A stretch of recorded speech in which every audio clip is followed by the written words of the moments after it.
much there, aren't we?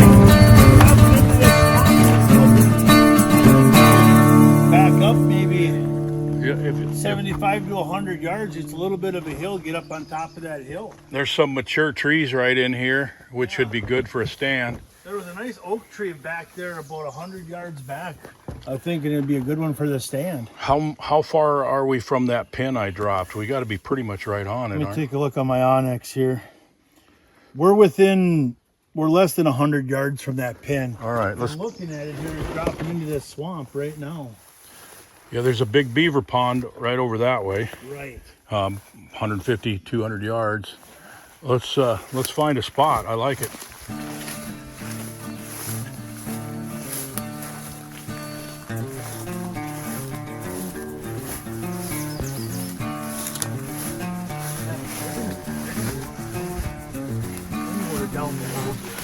There's the oak tree you were talking about. Yeah, there was another one on top of this. Right when I was thinking, might be more benefit to get on top of this hill. There's a real nice oak tree right back. Oh yeah.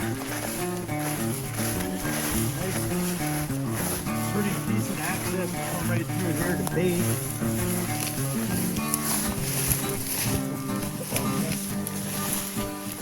We got a white oak right here. Looks like it's probably a bur oak.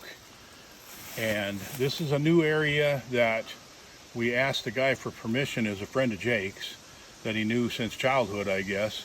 And he said, yeah, you can unload and just go back through into that public land behind there. So this is pretty much landlocked. I don't think we'll see anybody back in here. And I suppose we're a mile and a half at least from where we dropped the wheelers.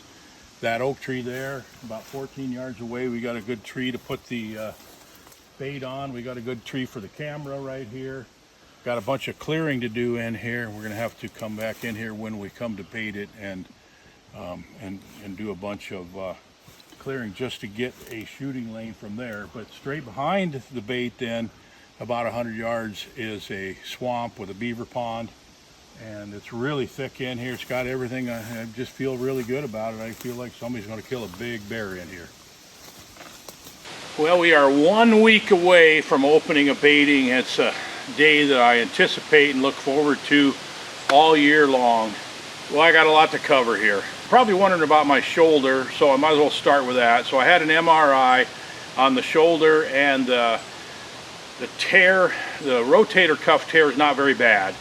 But the bicep tendon is pulling away from the bone, and that's the biggest issue that I have that was causing me the severe pain that I was in.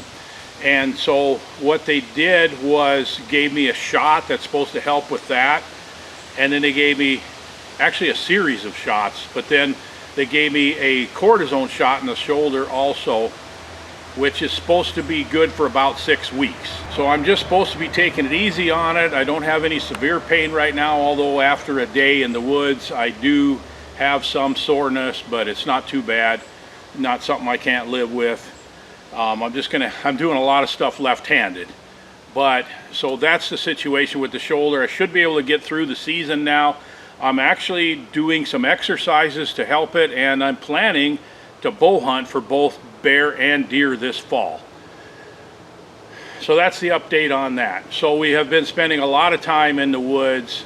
When I was laid up with a bum shoulder, Jake did several of the trails. We've had so many storms and trees down and so much rain. The dock floated off the top of the dock post, and that's just been a mess. I have to keep going in the water and trying to get those straightened out, because when it comes back down, of course, it doesn't come back down on the post. So I got to wait out there, try to get this dock in position as the water drops. It came up about 4 feet altogether on this lake where my bear camp is. So Jake was in the woods doing quite a bit of work for me, which was great, while I was laid up with a bum shoulder. So I'll just roll some of that right now so you can kind of see what he was doing. Hello, everybody. Well, it's about 2 weeks before actual baiting season starts, and we've had a lot of storms, high winds, a lot of rain. So I'm up here this weekend checking all of our baiting locations. I just got into the first one. It's our furthest north one. It's real wet.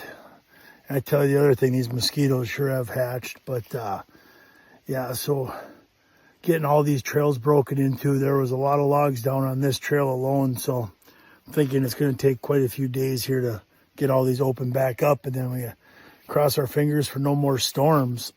I tell you, the other thing is the amount of tracks I've seen up here. You know, I've seen some bear tracks and deer and wolf, and this is probably one of our most exciting spots, in my opinion. You get you get a little nervous when you walk into here, whether you got bait with you or not. You know there's bears here. So really looking forward to getting some bait out here in a couple weeks. I think these bears, I've walked around this area. I think they're really circling this location right now. They're probably waiting on their barrels, but the amount of trails through here is just unreal. So anyways, off to the next one. So then we've been working on barrels. I got 27 barrels ready. It looks like I'm going to run 24 or 25 baits this year. I've got a total of 15 hunters altogether, including the first week, the second week, and then Bill and Jake and I all got tags. So when the paying customers are gone, then we're going to hunt. So that should be fun too. And we're going to bring you a lot of hunts this year, hopefully. You're probably wondering about the natural foods this year. I would say despite all this rain, it's pretty average. The raspberries are pretty average, although they're about done now. The blueberries were real spotty. I mean, I found some places where there's loads of blueberries, but most places they're pretty sparse. So I'd say overall they're down. The hazelnuts are spotty also. I mean, there's some areas where the bushes are just loaded with them, and other areas that the bushes don't seem to have hardly any. The acorns, there's not very many acorns in this area. There's not a lot of oaks up in our hunting area, but the ones that have nuts on them, the acorns are fairly abundant, but they tend to be pretty small. They're not filled out very well, which bodes well for bear hunting. The one thing that I'm seeing a ton of, and I mean an abundant bumper crop, is chokecherries. Like every bear scat I've seen is loaded with chokecherry pits, and the trees are loaded. They're pulling the trees down. All over the woods I'm seeing chokecherry trees that are just pulled down. I'm coming across them when I'm driving along the trails, and I can find where they're pulling chokecherry trees down over the trails. So there's a lot of chokecherries this year. I've had my grandson Noah up here the last couple days. He's been helping me with barrels. He's been helping in the woods. He likes to run the machete and cut brush that's going to be, you know, in the way of a bait. We're out marking areas where the baits are going to be and clearing the trails, and we're almost done with that. It's a pretty exciting time of the year.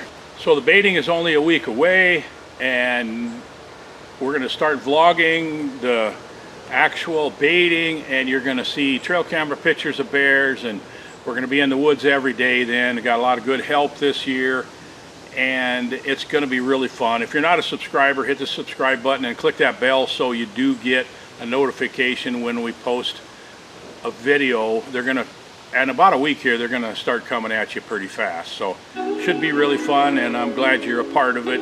You're riding shotgun on the best time of the year in the best sport there is.